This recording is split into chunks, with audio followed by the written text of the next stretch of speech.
surprised you, didn't I? You really thought I had so many of those on my hands? Mm-mm. Though this film's anniversary may have been a week ago, but that was when it was released limited. I'm reviewing this film on the day it was released fully, big time. Prepare yourselves. Can you believe it's been 35 years since this film came out? You better believe it. Here's my review of Tim Burton's masterpiece, Edward Scissorhands. This is Big D's Entertainment Rankings and Reviews.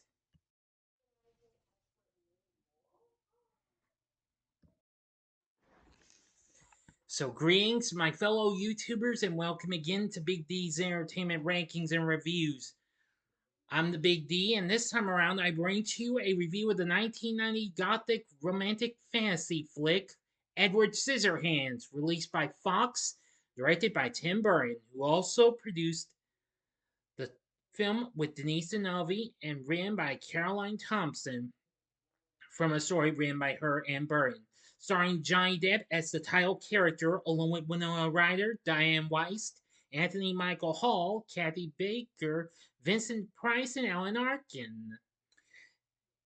It tells the story of an unfinished artificial humanoid who has scissor blades instead of hands, who is taken in by a suburban family and falls in love with their teenage daughter.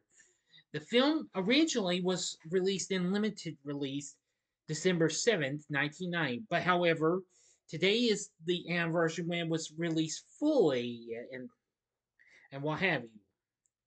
So, apparently, this film went to Fox since Warner Brothers, who had released Burton's previous two films, Beetlejuice and Batman, declined. This film eventually still did pretty good, becoming a big success. This was also Vincent Price's last film role to be released in his lifetime. And it eventually became a big hit. Let's get into the story. One snowy evening, an elderly woman tells her granddaughter the story of a young man named Edward who has scissor blades for hands. Many years earlier, Peg Boggs, a door to door Avon saleswoman, drives to the decrepit Gothic mansion where Edward lives, perched on a hill overlooking pale. I'm getting tongue tied. I got tongue tied again. Peg's stereotypically pastel suburban neighborhood. The creation of an old inventor, Edward is an ageless humanoid. The inventor homeschooled Edward but died from a heart attack before giving Edward hands, leaving him unfinished. Peg finds Edward alone and offers to take him to her home. She introduces Edward to her husband, Bill, their young son, Kevin, and later on, their teenage daughter, Kim. Edward falls in love with Kim as the neighbors are curious about the new house guest. The Boggses throw a neighborhood barbecue welcoming him. Most of the neighbors are fascinated by Edward and befriend him, except for the eccentric religious fanatic Esmeralda and Kim's supercilious boyfriend, Jim. Edward repays the neighborhood for their kindness by trimming their hedges into topiaries, progressing to grooming their dogs, and later styling the hair of the neighborhood women. One of the neighbors, Joyce, offers to help Edward open a hair salon. While scouting a location, Joyce attempts to seduce him but scares him away. Joyce lies to the neighborhood women that Edward forced himself on her, reducing their trust in him. Edward's dream of opening the salon is ruined when the bank refuses him a loan. Jealous of Kim's attraction to Edward, Jim takes advantage of his naivety by asking him to pick the lock on his parents' home so he can steal his father's electronic goods and sell them to buy a van. Edward agrees, but when he picks the lock and enters the house, a burglar alarm is triggered and walls come down, trapping him inside. Jim flees and Edward is arrested. The police determine that a lifetime in isolation has left Edward without any common sense or morality. Thus, he cannot be criminally charged. Edward nevertheless takes responsibility for the robbery, telling Kim that he did it because she asked him to. Consequently, he is shunned by the entire neighborhood except for the Boggs family. At Christmas, Edward carves an ice sculpture modeled after Kim. The ice shavings are thrown into the air and fall like snow, something that has never happened before in the town. It's similar to what we see, like the snow falling on the Fox logo at the beginning of the film. Kim dances in the snowfall. Jim arrives suddenly, calling out to Edward, surprising him and causing him to accidentally cut Kim's hand. Jim accuses Edward of intentionally harming her, but Kim, fed up with Jim's jealous behavior towards Edward, breaks up with him. Meanwhile, Edward flees. Kim's parents go to find Edward while she stays behind in case he returns.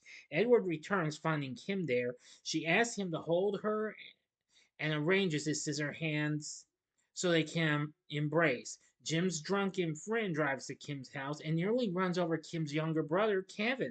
But Edward pushes Kevin to safely while inadvertently cutting him up. Witnesses accuse Edward of attacking Kevin.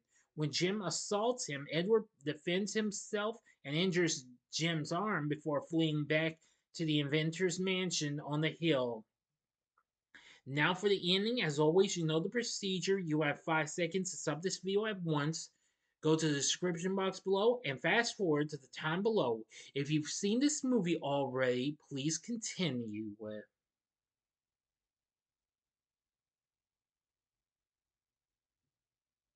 Okay, you've been warned. Kim goes to find Edward. Jim obtains a gun, follows her, and shoots at Edward before grabbing a fire poker and beating Kim. Edward refuses to fight back until he sees Jim strike Kim and she attempts to intervene. Enraged, Edward stabs Jim in the stomach and pushes him from a window of the mansion to his death. Kim confesses her love to Edward and kisses him as they accept that their love can never be fulfilled. As the neighbors gather, Kim convinces them that Jim and Edward had killed each other.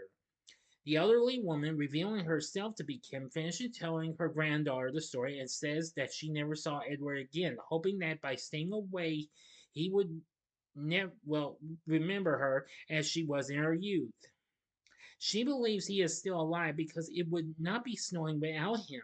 Edward is then seen carving ice sculptures of his experiences with Kim, with shavings of ice flowing down from the mansion as snow in the wind. The elderly Kim, commenting on the snow, concludes, "Sometimes you can still catch me dancing in it." End of story. So, what did I think of Edward Scissorhands? I must say, it is absolutely an amazing experience. This is a great film. After having a success with Beetlejuice and then following up with Batman, Tim Burton eventually nails it again with this one. It's absolutely incredible. Anyway, this film will go on to be a big hit for Fox, going on to make 86 million over it, against its $20 million budget. The film won the British Academy Award, Academy Film Award, excuse me, for Best Production Design and the Hugo Award for Best Dramatic Presentation. In addition to receiving multiple nominations at the Academy Awards, British Academy Film Awards, and the Saturn Awards. Both Tim Burton and Danny Elfman considered this their most personal and favorite work. Definitely, I have to say it's really good. And I think it's absolutely amazing and what have you. I just think it has a great atmosphere and a great feel to it, and so many great characters and all that jazz. Please stand by. Still, I have to admit, it just proved to be a great, great film. Now, of course, this film has been taken on in many ways in legacy forms. Now, actually, from 2014 to 2015, IDW Publishing released a comic book series which serves as a sequel and takes place several decades after the film. Never knew that. Now, it consisted of 10 issues, which later been collected into 2 trade paperbacks. That's pretty cool. But I really will say that this is just so incredible. Now, of course, Edward is found alone, living in the attic of a Gothic castle, which was a setting that is also used for main characters in films like Beetlejuice and Batman, as well as Batman Returns and The Nightmare Before Christmas.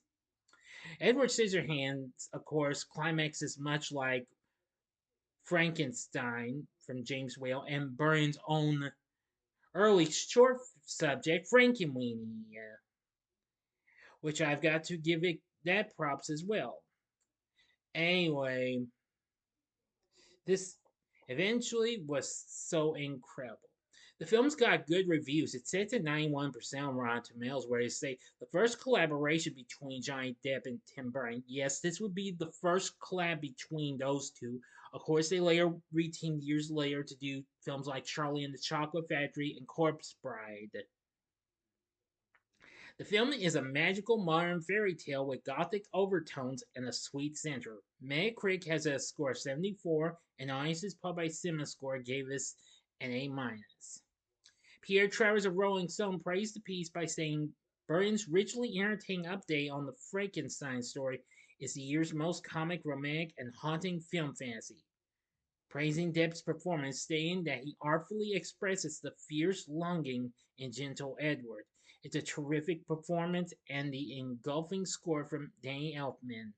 Amy Dawes of Variety spoke highly of the film, saying, Burton takes a character as wildly unlikely as a boy whose arms in pruning shears and makes him the center of a delightful and delicate comic fable. The list goes on and what have you, I will say.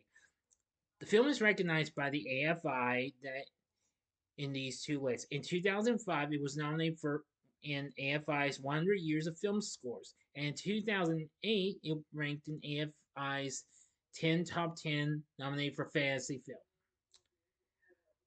It's just that it was just so great and what have you. Now, of course, Depp was already well known at the time after recently doing films like the original Nightmare on Elm Street, and there were a few others. And he was also well known for starring on the Fox Channel's breakout hit of well, crime drama series 21 Jump Street. I've got to say, Depp gives an exceptionally good performance as Edward, and this is probably one of his great works as and best roles that he's ever given to us. And he's done numerous others, and I actually do like him, no matter what people say, but that's their own opinions. Kim is played by Winona Ryder, who recently played Lydia in Beetlejuice. I must admit, she's very, very good in her performance, definitely. Dianne Wiest played Peg. I've got to give her credit. She's good in this. Anthony Michael Hall, who you might remember, who had done The Breakfast Club and Weird Science before this, played Jim. He's good. Kathy Baker played Joyce Monroe, and of course, she also appeared in numerous films like The Right Stuff, and she would later go on to star on TV shows like Picket Fences, Touched by an Angel, Boston Public, and many others. Very good. Alan Arkin played Bill. I've got to give him credit. He was really good. Robert Oliveri. I'm pretty sure you may or may not know who that is. Of course, that's Nick from Honey, I Shrunk the Kids, which came out a year prior. He later resumed that role in Honey, I Blew Up the Kid 2 years later. Yes, absolutely incredible. Definitely.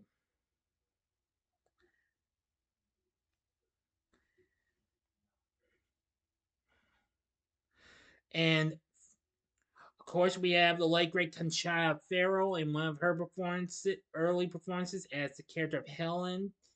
Yeah, really good. And of course we have the late great Vincent Price in one of his last performances. Of course, he died like a little over 3 years after this was done in October of 1993. Yeah, he was the inventor, and I've got to give him credit for what had to offer. Now, of course, this film was promoted as a Christmas winter release, aside from Home Alone, which was released a month, well, maybe not a month, almost a month prior to before this was released. And I remember seeing ads showing this and Home Alone together in one ad, and kids actually seemed to like it, even though despite the fact this was a PG-13 film. But nevertheless, Johnny Depp gives one of the best performances I've seen of his to this day as Edward. Wherever he's doing the hedges, cutting the hair, or even trimming the dogs and what have you. Well, you get what I'm saying. The list goes on. He's good. Winona Ryder's good. Everybody did a great job. The story's good. Tim Burton's direction's good. Danny Elfman's score is good. I'd say there's nothing much wrong with Edward Scissorhands. So would I recommend the film? I'd say hell yeah, go for it. This is a film worth looking into. Please stand by. Okay, so what did you think of Edward Scissorhands? Let me know in the comment section below. If you like this video, consider clicking the like button, subscribe. You can and don't forget to click the bell to be informed of any videos coming up if you'd like. And be a part of the Big D Nation. Continue to help support my channel. You know the rest. And I'm still getting close to 1,100 subscribers. This is getting good. Keep it up, everyone. Anyway, join me next time when I bring to you a re-review of the original Jumanji. So if you like this, check out some of these other works of Tim Burton's. In the upper left-hand corner, you can see my re-review of his 1988 classic of Beetlejuice. Or you can go to the upper right-hand corner and check out my spoiler-free review of its sequel, Beetlejuice. Or go to the bottom left-hand corner and you can see my recent review of one of his main collabs with Johnny Depp long after this in Corpse Bride. And the bottom right hand corner is the button you can click to subscribe. If you like rankings and reviews on movies, TV, music, video games, etc., then I'm your guy. Thanks for watching. Until next time, I'm the Big D saying, see ya.